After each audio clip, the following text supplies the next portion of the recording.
Si tu es une femme de nature hypersensible, que tu as grandi ou que tu évolues encore dans un environnement toxique abusif, un environnement où tu subis de la maltraitance émotionnelle, tu as différentes façons de t'en sortir. La première façon, c'est de fuir. C'est de fuir, c'est de prendre, en fait, ta liberté, c'est de prendre ton envol. Parce que tu as bien conscience que les gens autour de toi ne t'aiment pas, ne t'encouragent pas, ne te nourrissent pas, ne te sécurisent pas.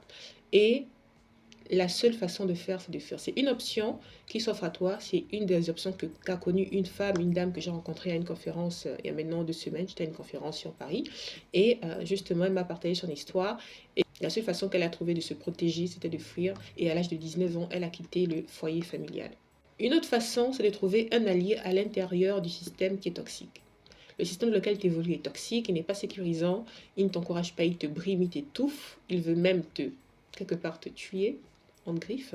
Et donc, il faudra trouver à l'intérieur de ce système-là une personne qui pourra te protéger, une personne qui pourra t'accueillir, qui pourra te conseiller, qui pourra te guider et qui pourra souvent faire écran par rapport à tout ce que tu subis comme violence. C'est possible, c'est pas toujours évident, c'est pas la chance de tout le monde, mais essaie de voir si tu as un allié au sein du système toxique. Il y a également le sauveur qui est à l'extérieur, c'est-à-dire que tu trouves un bon samaritain, tu trouves une nouvelle famille, tu trouves un nouveau système à l'extérieur de ton système toxique qui t'extrait en fait de ce système-là.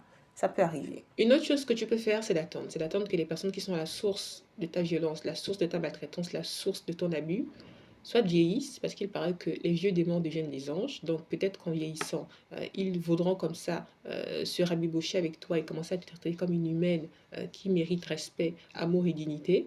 Ou alors attendre qu'ils meurent. Attendre que ces personnes-là meurent pour voir comment le système se reconfigure. Mais l'inconvénient avec cette stratégie d'attente, c'est qu'en fait, tu attends. Et quand tu attends, le temps passe. En fait, tu te prives de réaliser tes projets, tu te prives d'exprimer qui tu es vraiment parce que tu es comme ça en soumission face à une personne qui te vole toute ton énergie, toute ta créativité, toute ta vie. Tu es en fait sous l'emprise d'une personne qui veut te garder sous son emprise. Il y a une autre stratégie que je peux mettre en place. Celle-ci, elle est vraiment très technique, qui demande beaucoup de maturité, de hauteur et de puissance intérieure. C'est simplement de mettre tes limites. C'est-à-dire que tu as conscience que tu évolues dans un environnement toxique. Tu as conscience que tu ne seras pas éternel dans cet environnement-là. Mais en attendant, tu restes avec eux, c'est comme ça. Tu as conscience de ce qui se passe. Tu as conscience de ce qui se passe à l'extérieur de toi, mais également à l'intérieur de toi. Et juste, tu mets tes limites. Tu sais dire ce que tu veux, tu sais dire ce que tu veux pas, tu sais dire ce que tu tolères, ce que tu ne tolères pas, tu sais te rendre disponible et tu sais également te retirer pour recharger tes batteries. Ça demande vraiment un niveau de conscience un peu plus élevé, mais tu peux savoir juste poser tes limites dans ce système-là